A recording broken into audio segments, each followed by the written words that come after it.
Welcome to Bold Talk series where creativity, leadership, ideas, innovation come together.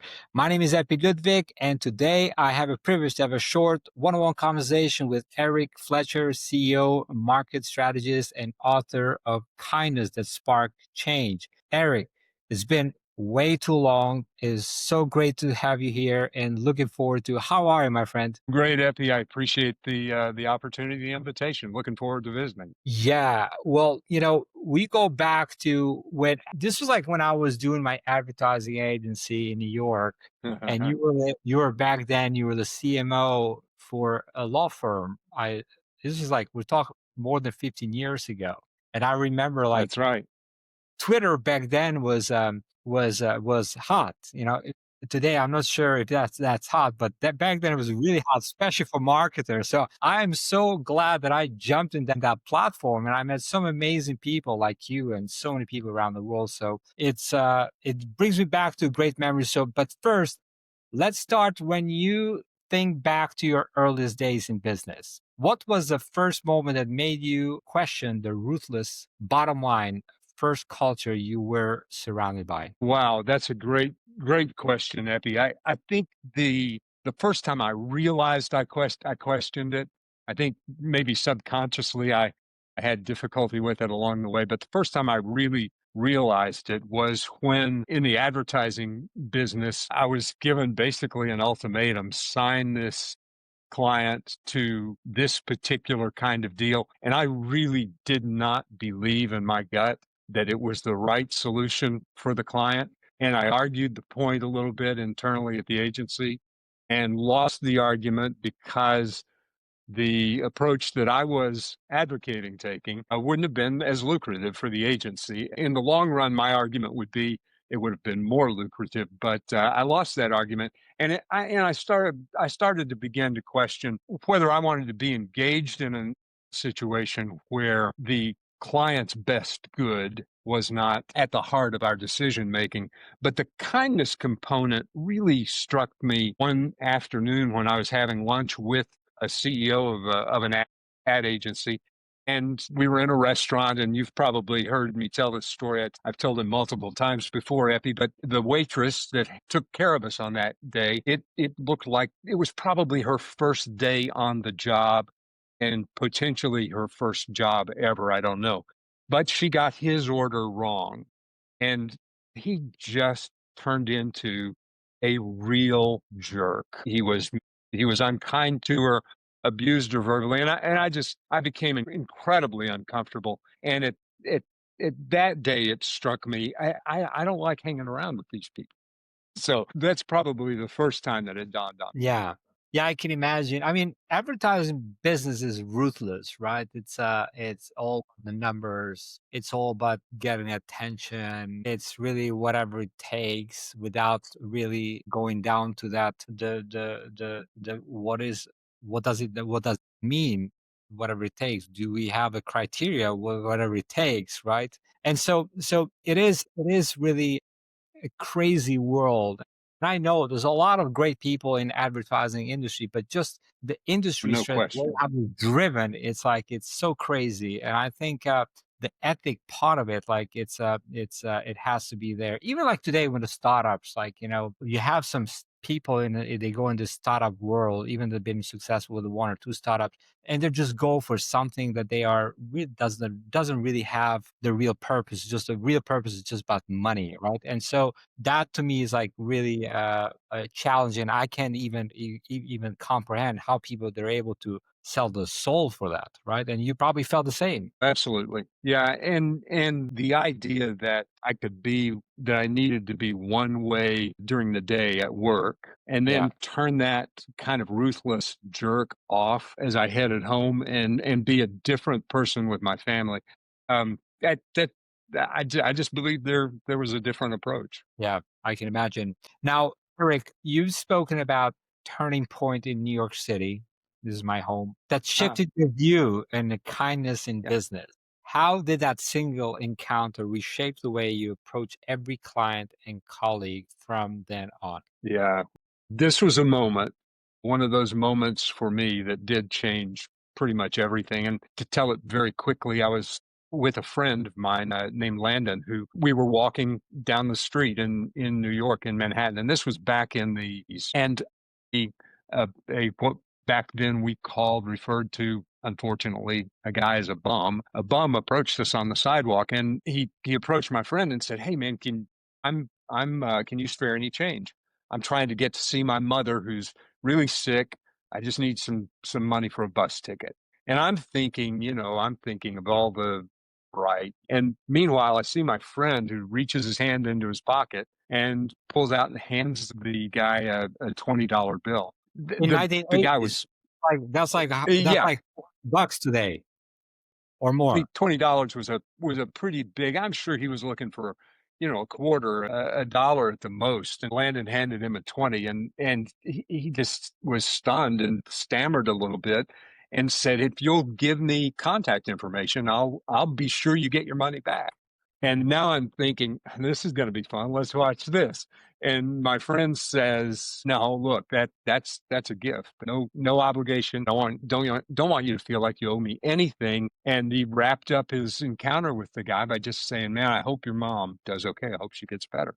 And we walked away, and I looked at him and I said, "Man, explain that to me." Because you know that the odds, and this is a reflection on me at that point in my life. The odds are that that guy's going to spend that $20 on booze or drugs or something. He's not going to see his mother. And my friend looked at me and just said, "The question, that's not about what he's going to do with the money I gave him. The real question for a person is, how will you interact with a human being at any encounter?" And he emphasized any encounter, anytime, any place. That's what defines kind of who we are. And that just struck me. And still strikes me today, as all these years later. My math's not good, but all these years later, uh, that the idea that there's, I don't know if you read novels much, but there's a character, I believe the author is Michael Crichton, who has a character, a cop character, Harry Bosch. And Harry Bosch's kind of tagline is, for the way he operates as a cop, is everybody counts or nobody counts. And that's sort of the way I feel about, we either treat people one way or we treat them another way. It's kind of hard to go through life. Yeah. So Yeah, this is that had a big impact on me. yeah. Yeah, very well, said. You were in the right place at the right time to experience that. That was a life-changing experience. I think I heard this saying this, in one of the videos I was watching of the TEDx. He said, "We need to get better to distribute kindness." Can you elaborate this a little bit for us? Sure. Well, today I work primarily with professional service providers, and that's a category that includes high-powered lawyers, medical professionals, doctors, um, accountants, that kind of professional service provider. And these are high-powered, highly trained people who love their work, but oftentimes kind of have to put on a different persona as they deal with various aspects of their business, and sometimes even as they deal with people. One story that maybe illustrates it as well as anything, and this was probably in that same TED talk that you watched, Epi. I've had a client who was uh, an immigration lawyer, and this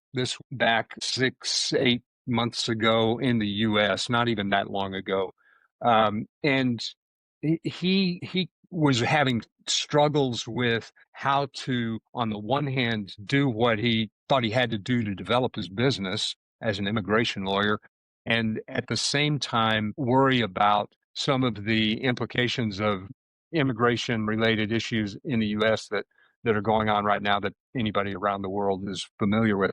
And his response to that was to, his response was to try to find a way to be helpful without respect to whether he was had the potential of signing a new client. Now this is and this I mean this fits into your this requires some boldness, right? But he began to approach the marketplace looking for ways to help, looking for ways to help the people that he wanted to serve in the process and found a number of different ways. But in the process, developed relationships, became friends with many of those people, and today is helping a lot of them deal with immigration related issues, the having the right visa and keeping up with it and all that. One other quick story is at the same time, a recruiter friend of mine, we were having a conversation and he said, you know, I struggle with what to be doing right now. But he said, I've decided that what I'm going to do is make my service, make my expertise in reviewing resumes available to anybody that's getting laid off right now because of all the layoffs that were going on, particularly in the federal government in the US, and help them be sure they have a resume at no charge, help them be sure they have a resume that's up to date and as strong as possible so they can find work. That's just a touch of, distributing kindness. And it's sometimes difficult to think that way if you're worried about paying the bill tonight, for paying the rent or paying the electric bill. But in the long run, that kind of approach to the marketplace, I believe, and I think I've got 25 to 30 years of data that indicate to me, for me at least, it's a much better way to approach the market. Yeah. Maybe we should have a kindness token in this cryptocurrency world, Eric. What do you think?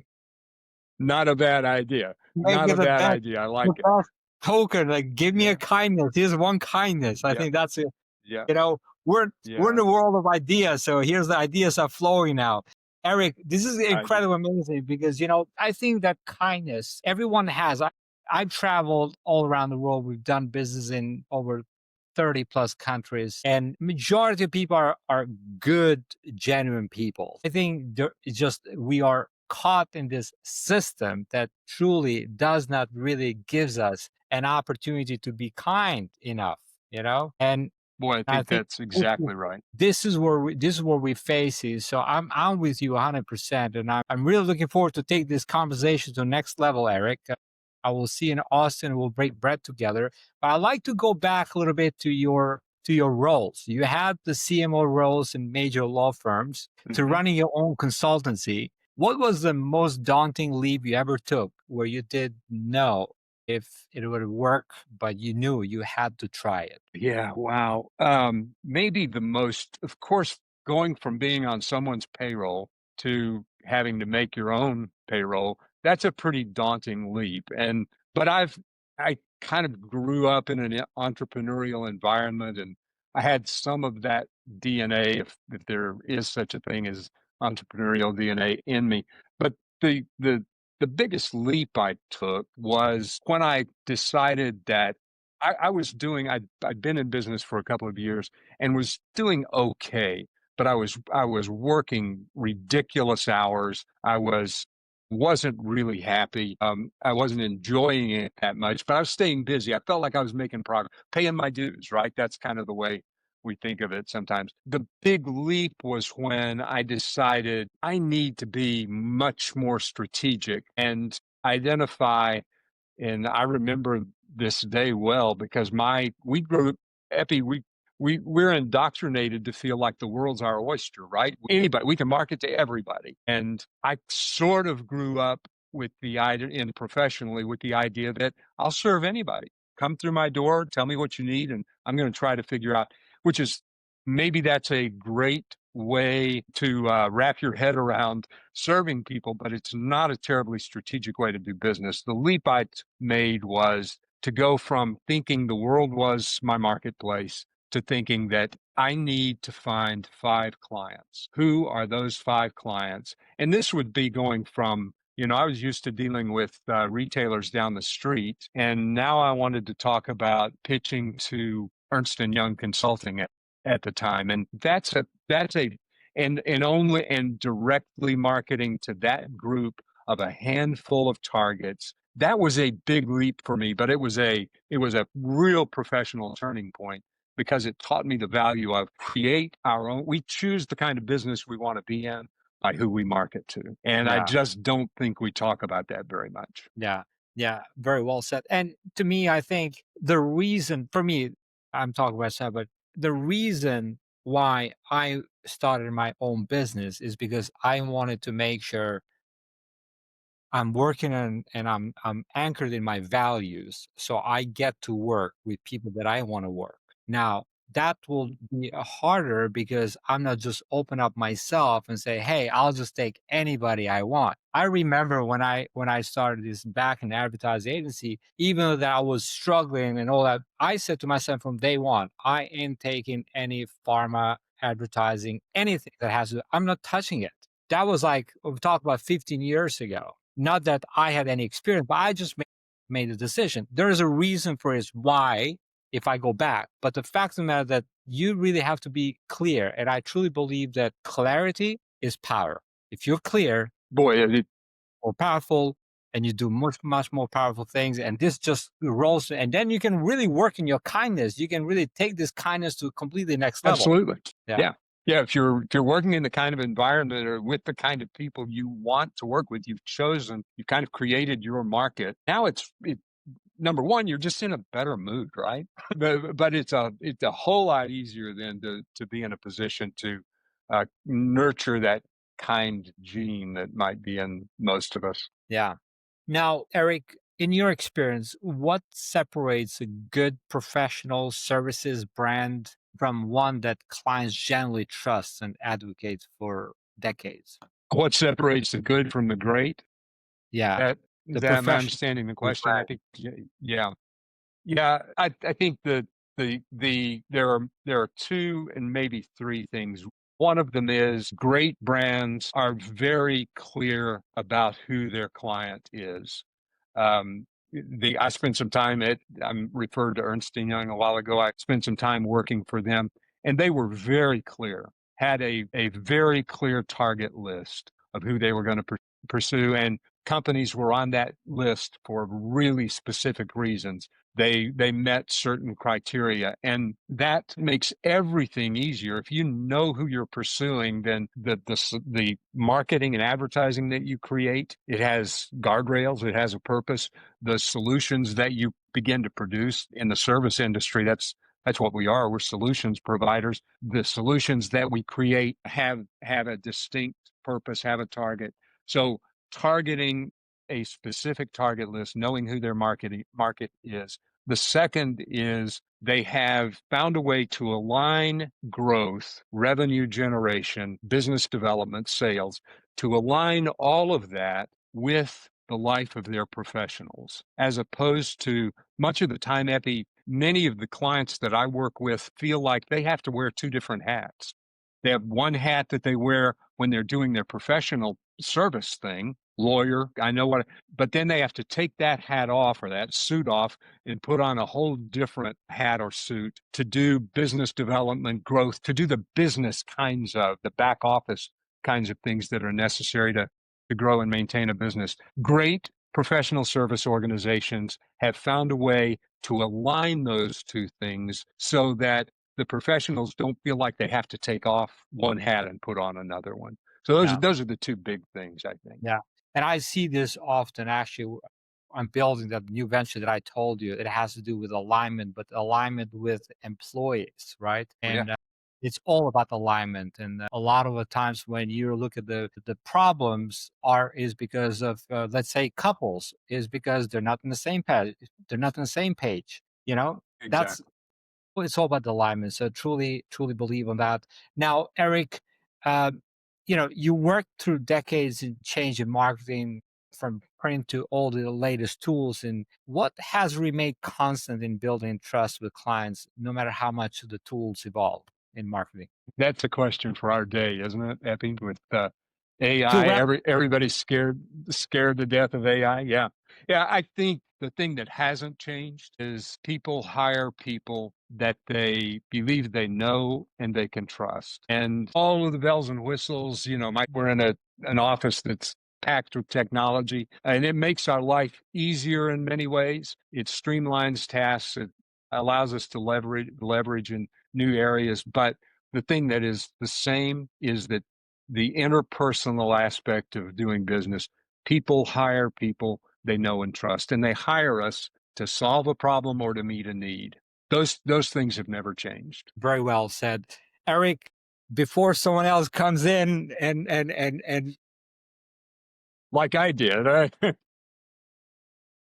quick, what does the word bold mean to you? The word bold. Bold means to me, I I equate it's not a synonym, but I equate it with bravery. Bold means stepping forward when that step's not terribly easy to take, but you're convinced that it's the step you have to take in order to keep moving forward. That's bold. Making decisions that aren't necessarily popular, that aren't necessarily the decision that the crowd would make, but making it because it's born of something that burns in your gut and you just don't have any other choice. That's bold. That's very well said. And that goes back to your friend that changed the way you think. It's like, be kind even if it hurts. I'm sure that $200, that $20 back then worth of $200 today or more, it hurts. Well, no one has that money to waste it, but it goes with kindness. Eric, so great to see you. Yeah. Uh, it's been a long Same. time. Really looking forward to seeing you again in Austin. Until that time, take care, be great, and be bold, my friend. Bye bye. Thanks, Epi.